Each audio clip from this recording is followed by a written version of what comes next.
Yo, what is going on, guys? Flashverse here, and welcome back to another video on the Justice League Snyder Cut. And this will be my teaser trailer breakdown for the Snyder Cut, which we obviously got during DC FanDome. But before I go over anything, however, you guys don't forget to drop a like on the video and subscribe to the channel so you are aware of more DCEU content coming your way. Okay, so I will play this trailer. However, if you guys aren't able to see it, as I said in my previous FanDome videos before, that would obviously mean that it got copyright claimed. I would have had to take it down. Now, the reason I really want to show you guys this trailer, or just give you a recap on this, is because there are some very interesting stuff that you guys would have missed. So yeah, let's watch this trailer before I break it down.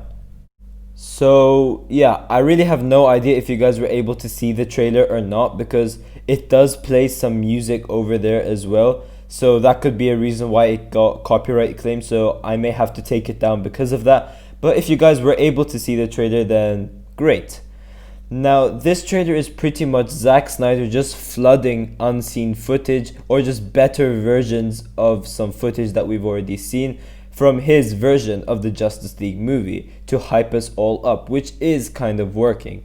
Now, this trailer mainly focuses on those beautiful visuals that Snyder is always good at doing, and it just adds this different feel to this trailer, which I really like. Now, the music did seem off in regards to a trailer, but this is more like a montage and stuff like that. And apparently this is one of Zack Snyder's favorite songs, which is why he chose to add that into this montage.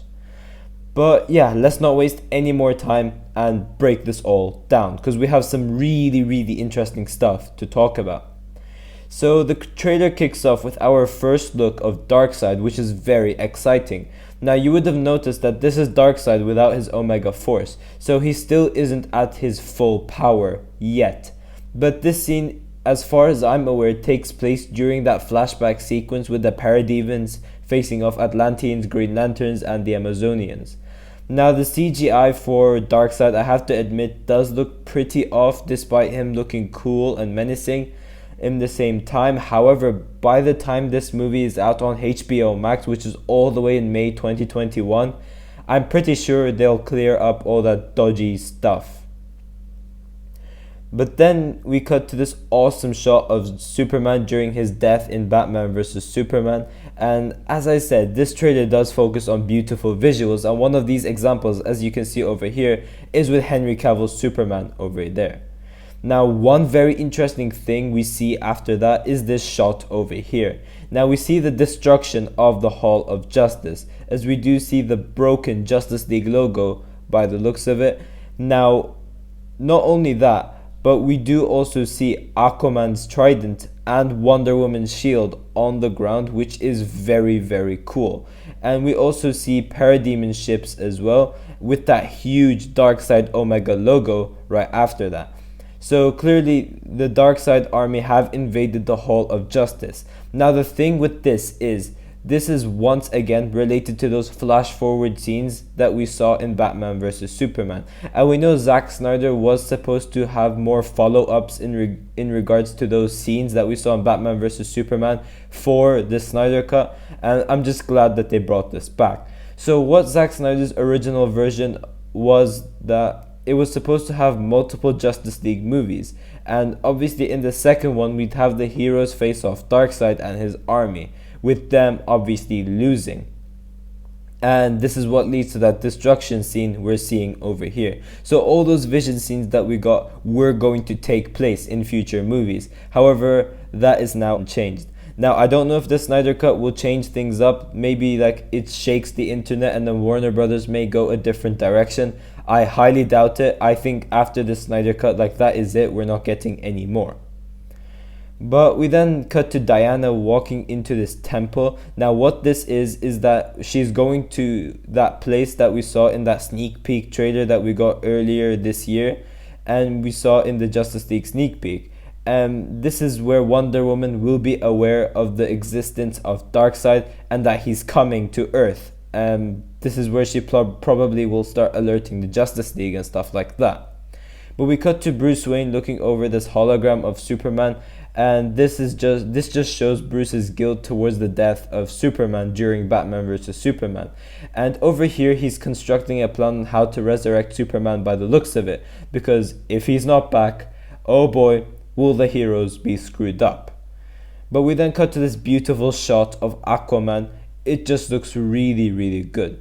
But definitely my favorite shot out of all is the one straight after that. It's just so beautiful, and Zack Snyder really knows how cinematography works with these shots. And this is of Victor Stone playing for the Gotham City University, and they're playing American football. Now we know the Snyder Cut had a big cyborg arc, and so this is linked to that story we're getting. And after this scene, this obviously leads to that car accident that we're going to see Victor Stone have, which obviously changes Victor's life, because then Victor's dad will pick him up and turn him into Cyborg. But once again, another beautiful shot, and we have Superman in the black suit, which is great. Now, my friends keep asking me why Superman is wearing a black suit. Now, essentially, to answer this question, his suit pretty much gets destroyed in Batman vs Superman, and in the Fortress of Solitude, that's just the suit he picks up. It's the black suit. But also, I think that he's also wearing a black suit because he doesn't think he's worthy of being a hopeful figure and wear those bright colors. So that is why we see Superman wear a black suit. That is my speculations towards that, alongside just that Fortress of Solitude explanation. But another beautiful shot, and we have Diana, who's obviously Wonder Woman, saving these students, and she's just looking at them basically. And you can see Snyder's shots just look way better than some of the ones we've saw in the theatrical cut.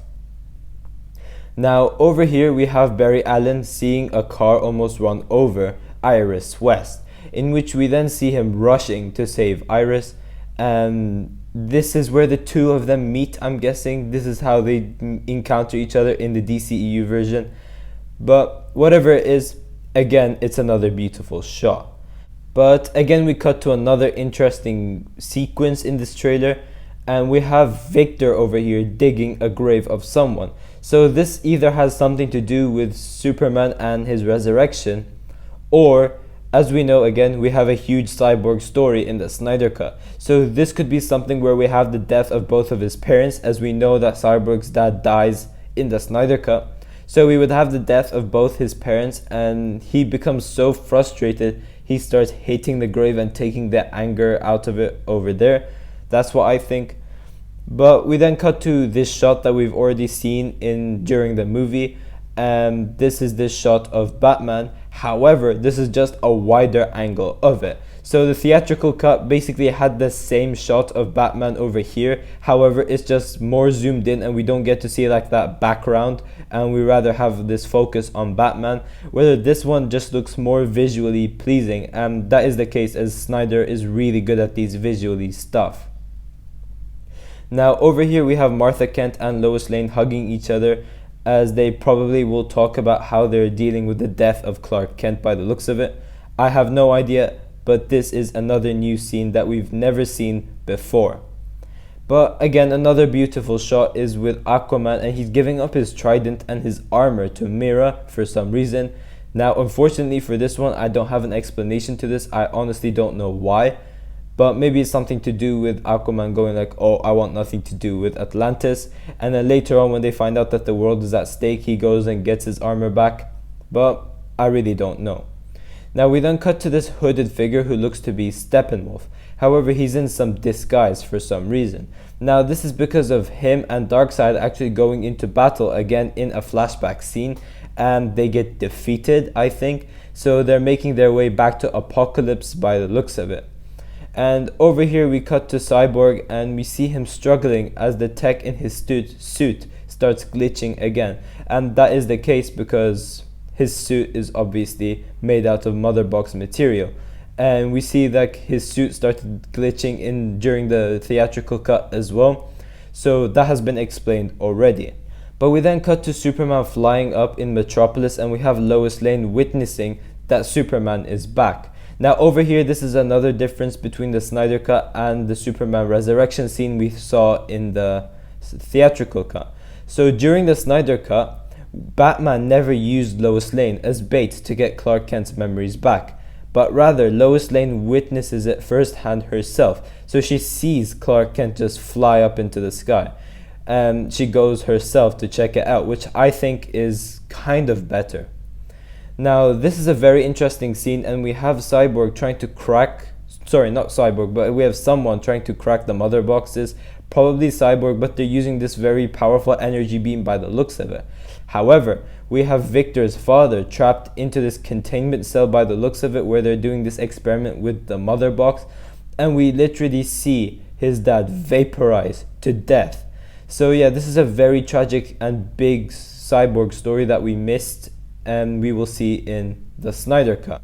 But then we cut to this new look of Steppenwolf, which is very, very cool, and he just looks way better and just more menacing than the version we saw in the theatrical cut. But we do also get this beautiful shot of the Flash in the Speed Force, and he's running to save someone by the looks of it. But as that's happening, we also see Parademons try and basically wreck the Batmobile apart. But then we get a newer and a way better version of Superman versus Steppenwolf. And again, we see Superman over here in his black suit, and we just have the two just flying at each other, and obviously we have Superman just blasting Steppenwolf away. Now, as far as I'm aware, it's not Superman that defeats Steppenwolf in the Snyder Cut. I could be wrong about that, but I'm sure that it isn't. But we do then cut to Batman blocking the Parademon's blast with his gauntlets, which is really, really cool. And this just shows how powerful Batman's armor is. But then we see this very beautiful shot again of the Flash running right into the Speed Force, and it just looks so good. And we do see like that floor crack as well as he's running into the Speed Force, which I think just looks amazing. And we then head to this more emotional and again a more visually pleasing version of Superman seeing his family, if you want to say. Lois Lane doesn't really count, but it's technically his partner, so I would consider that family as well.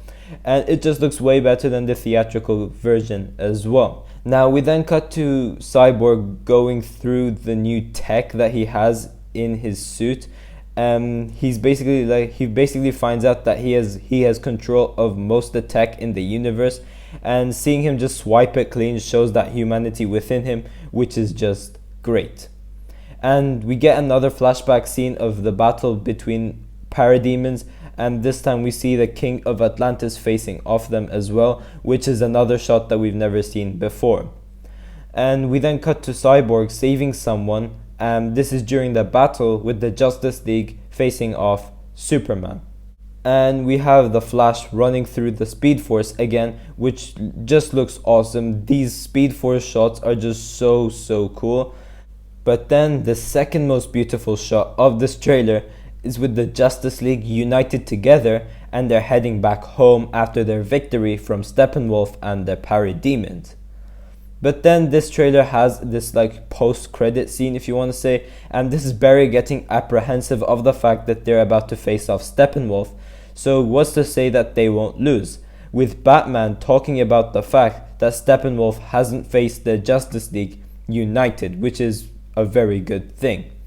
But yeah guys, this is pretty much it for this trailer. If you guys have enjoyed the video, please give a like and subscribe. Tell me in the comment section down below what you guys think about the Snyder Cut. Also be sure to tell me what your favorite scene in this trailer is. And yeah, I will see you guys in my next video.